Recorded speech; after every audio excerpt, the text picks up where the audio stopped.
રોજ મારી સાથે નવી વાર્તાઓ સાંભળવા માટે કાનુ બેબી ચેનલને હમણાં જ સબસ્ક્રાઇબ કરો. એક દિવસ વાત્રનગરમાં આનંદ મેળો લાગ્યો હતો. બધા મેળાની વાતો કરતા હતા.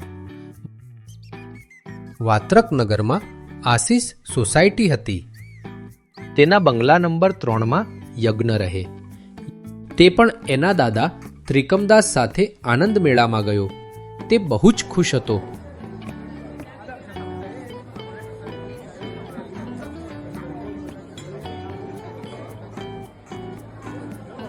યજ્ઞ સીધો રમકડાની દુકાને જઈને ઊભો રહ્યો અને તેણે કહ્યું, દાદા, મને આ રમકડું લઈ આપો ને.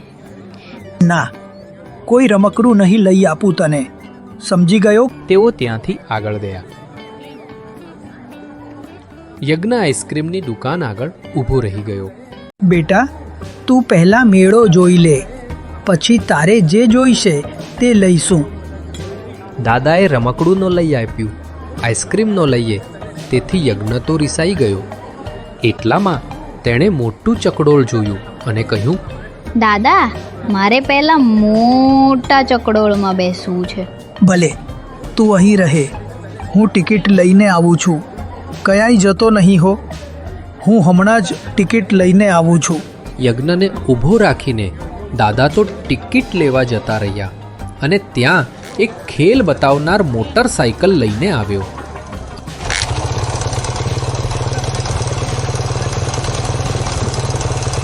આસપાસ એકદમ અવાજ વધી ગયો. દોડધામ મચી ગઈ. આ બધું જોઈને યજ્ઞ પણ તેની પાછળ દોડ્યો. દાદા ટિકિટ લઈને આવ્યા. યજ્ઞને ત્યાં ન જોયો. દાદા હાંફળા ફાંફળા યજ્ઞને શોધવા લાગ્યા. યજ્ઞ, એ યજ્ઞ, તું ક્યાં જતો રહ્યો?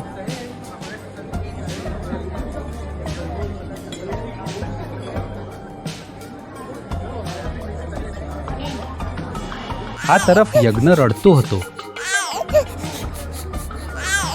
એક પોલીસ અંકલે તેને રડતો જોયો. તેમણે પૂછ્યું, તારું નામ શું છે? તું કોની સાથે આવ્યો છે?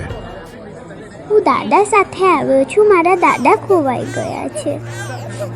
તું ચિંતા ન કરીશ, હું તને તારા ઘરે પહોંચાડી દઈશ. તું ક્યાં રહે છે બેટા? વાત્રકનગર આશીષ સોસાયટીમાં.